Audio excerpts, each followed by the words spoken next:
லேவியராகமம் 21ஆம் அதிகாரம்.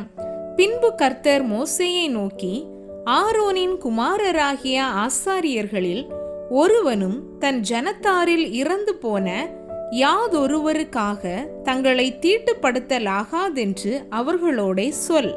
தன் தாயும் தன் தகப்பனும் தன் குமாரனும் தன் குமாரத்தியும் தன் சகோதரனும் புருஷனுக்கு வாழ்க்கைப்படாமல் தன்னிடத்தில் இருக்கிற கன்னியாஸ்திரியான தன் சகோதரியுமாகிய தனக்கு நெருங்கிய இனமான இவர்களுடைய சாவுக்காக தீட்டுப்படலாம். தன் ஜனத்தாரில் பெரியவனாகிய அவன் வேறொருவருக்காகவும் தன்னை பரிசுத்த குலைச்சலாக்கி தீட்டுப்படுத்தலாகாது.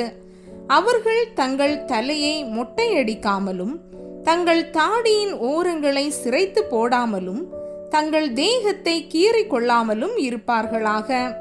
தங்கள் தேவனுடைய நாமத்தை பரிசுத்த குலைச்சலாக்காமல் அவருக்கேற்ற பரிசுத்தராய் இருப்பார்களாக. அவர்கள் கர்த்தரின் தகன பலிகளையும் தங்கள் தேவனுடைய அப்பத்தையும் செலுத்துகிறவர்களாதலால் பரிசுத்தராய் இருக்க வேண்டும். அவர்கள் தங்கள் தேவனுக்கு பரிசுத்தமானவர்கள் ஆகையால் வேசியையாகிலும் கற்பு குலைந்தவளையாகிலும் விவாகம் பண்ணார்களாக. தன் புருஷனாலே தள்ளப்பட்ட ஸ்திரியையும் விவாகம் பண்ணார்களாக. அவன் தேவனுடைய அப்பத்தை செலுத்துகிறபடியால் நீ அவனை பரிசுத்தப்படுத்த வேண்டும். உங்களை பரிசுத்தமாக்குகிற கர்த்தராகிய நான் பரிசுத்தராய் இருக்கிறபடியால் அவனும் உனக்கு முன்பாக பரிசுத்தனாய் இருப்பானாக.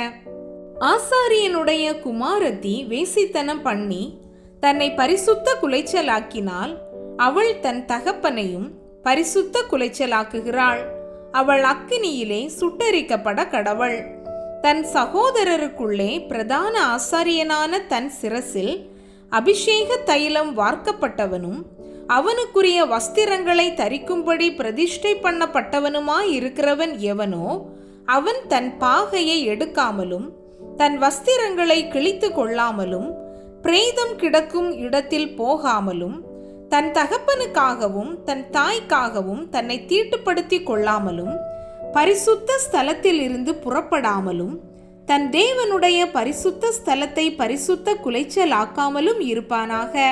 அவனுடைய தேவனின் அபிஷேக தைலம் என்னும் கிரீடம் அவன் மேல் இருக்கிறதே. நான் கர்த்தர். கன்னிகையாய் இருக்கிற பெண்ணை அவன் விவாகம் பண்ண வேண்டும்.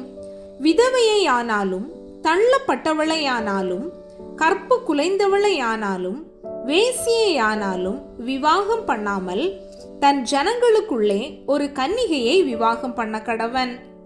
அவன் தன் வித்தை தன் ஜனங்களுக்குள்ளே பரிசுத்த குலைச்சலாக்காமல் இருப்பானாக. நான் அவனை பரிசுத்தமாக்குகிற கர்த்தர் என்று சொல் என்றார்.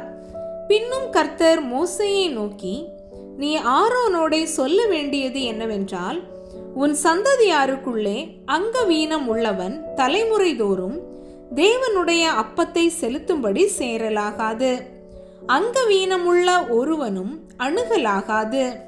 குருடனானாலும் சப்பாணியானாலும் குறுகின அல்லது நீண்ட அவயவமுள்ளவன் ஆனாலும் கால் ஒடிந்தவனானாலும் கையொடிந்தவனானாலும் கூனனானாலும் குள்ளனானாலும் பூவிழுந்த கண்ணனானாலும் சொறியனானாலும் அசருள்ளவனானாலும் விதை நசுங்கினவனானாலும் அணுகலாகாது.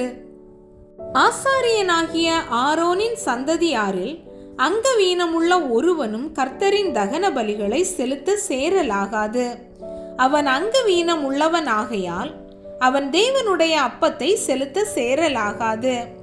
அவன் தன் தேவனுடைய அப்பமாகிய மகா பரிசுத்தமானவைகளிலும் மற்ற பரிசுத்தமானவைகளிலும் புசிக்கலாம்.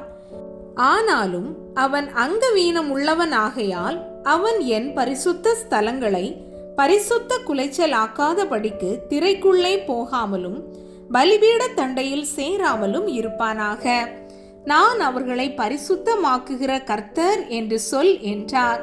மோசே இவைகளை ஆரோனோடும் அவன் குமாரரோடும் இஸ்ரவேல் புத்திரர் அனைவரோடும் சொன்னான்.